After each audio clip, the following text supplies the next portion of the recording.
and welcome to He Said. She Said. I'm Bill. I'm Sandy. And today we have a very special episode, something a little different. I'm going to do something a little different. I have my guest here with me is my co-host, Sandy. Hi. And we're here to talk about her new cookbook, which was just released, called Respect the Rice. Yep. Respect the Rice? Respect the Rice. So when did you finish this cookbook? Actually, early in September, I finished it.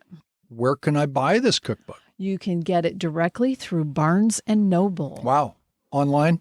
Yes, barnesandnoble.com. So when I go to barnesandnoble.com, what do I search for? Well, I would go and actually type in Sandra Noelting. So it's Noelting. Type that in, and there should be my book there, a picture of it called Respect the Rice. Hardback? It currently is a hardbound book. It is about a little over 150 pages. Mm-hmm. There are 55 recipes. Wow. Pictures? And pictures for each and every recipe is included. Why Respect the Rice? Where did that idea come from? The idea came from being an executive. I was constantly working long hours. And unfortunately, when I got home from work, I would be exhausted and end up doing what normally you do when you're tired. You just order out. Or you call somebody. Call someone to deliver something. Mm-hmm. And it seemed Chinese always seemed to be, I guess, higher priority for some reason. We had a Chinese restaurant actually that was real close to where our home is. Mm-hmm.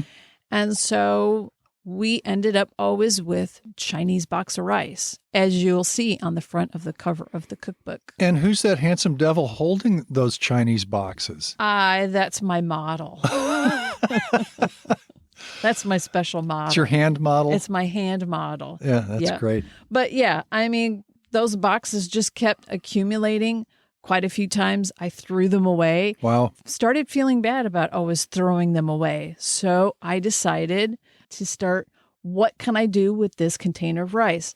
And either made pork chops or chicken or whatever. I made all kinds of different, whatever was left over, I'd pull it all together and make something with that leftover rice, reheating it, just coming up with something really cool. And then they accumulated. And then I would be like, oh man, I remember like 2 weeks ago, I wish I could make that rice recipe that I'd made the other day, but I couldn't remember all the ingredients and how much I put in and all that. So I decided when I was making them to start writing them down. And I started writing them down, and here we are. That's a cool idea. What happens if I'm not a very good cook? Is this going to stymie me? Do I have to be a fancy cook? No, you do not. Pretty simple stuff, real easy. It's probably you've already got some of these ingredients already in your fridge or pantry. Very simple steps. I try to be real careful, simple language. I try not to use any fancy appliances or special pans. I do have a few ingredients that you might have to go out of your way to go get. Actually, there's a page in the cookbook that shows items that I always have in my fridge. And all those items are all in these recipes. So I could make fresh rice. Absolutely. If I don't have leftover rice in the refrigerator, which I probably do. Absolutely. In fact, there's 2 sections in the book. Actually, there's several.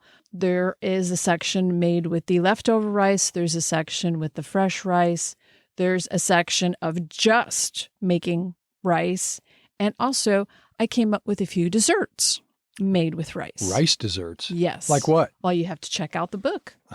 Not going to give me a tiny hint? No, I got to check it out. They're really interesting. One is really interesting, very unusual. So Respect the Rice, Barnes & Noble. Yes. And probably somewhere on the website, you can click and go straight to Barnes & Noble or get a little rundown of the book. Absolutely. So that's good. What else can you say about the book? I think that's about it. I mean, go out and buy it. Try it out. I think you'll like it. Well, I want to testify because I've eaten these. You have eaten those. And I've even been a test to make some of these. Yes, you have. To make sure it came out right. Make sure it was, yep. Nailed it. Uh-huh. Nailed it. And I have some favorites, but I'm not going to say either. Uh-huh. And I believe you're going to put a couple of samples on the website, I believe. True. I'll put a couple samples. So we're going to put barbecue chicken and rice quesadilla. Oh, my. which is one of my favorites. I mean, you make the mixture together and you make some wonderful quesadillas. They come out really good. Great flavors on that one. And a chicken and rice stuffed tomato. Chicken and rice stuffed tomato. Instead of stuffed peppers, it's a stuffed tomato. It is a beautiful presentation. You'll get to see a picture of it, and it is a showstopper. And if you're making a dinner, it looks great for having for company. Anything else about the book? I think that's about it. Gosh, well, try the recipes, get on the website, click the link, go to Barnes & Noble. We'll have something for you to read and look at on the website. You know, it is a great book and the recipes are great, but talking about it, the recipes and reading the recipes doesn't do the book justice. These pictures are great. I love the pictures in the book. The pictures make the recipes come to life. When you flip through the book, it's almost a picture book as well as a cookbook. It is. Kudos on the picture. Great. Thank you. Well, that's all for today. That's all from He Said. She said. I'm Bill. I'm Sandy. Bye. Bye.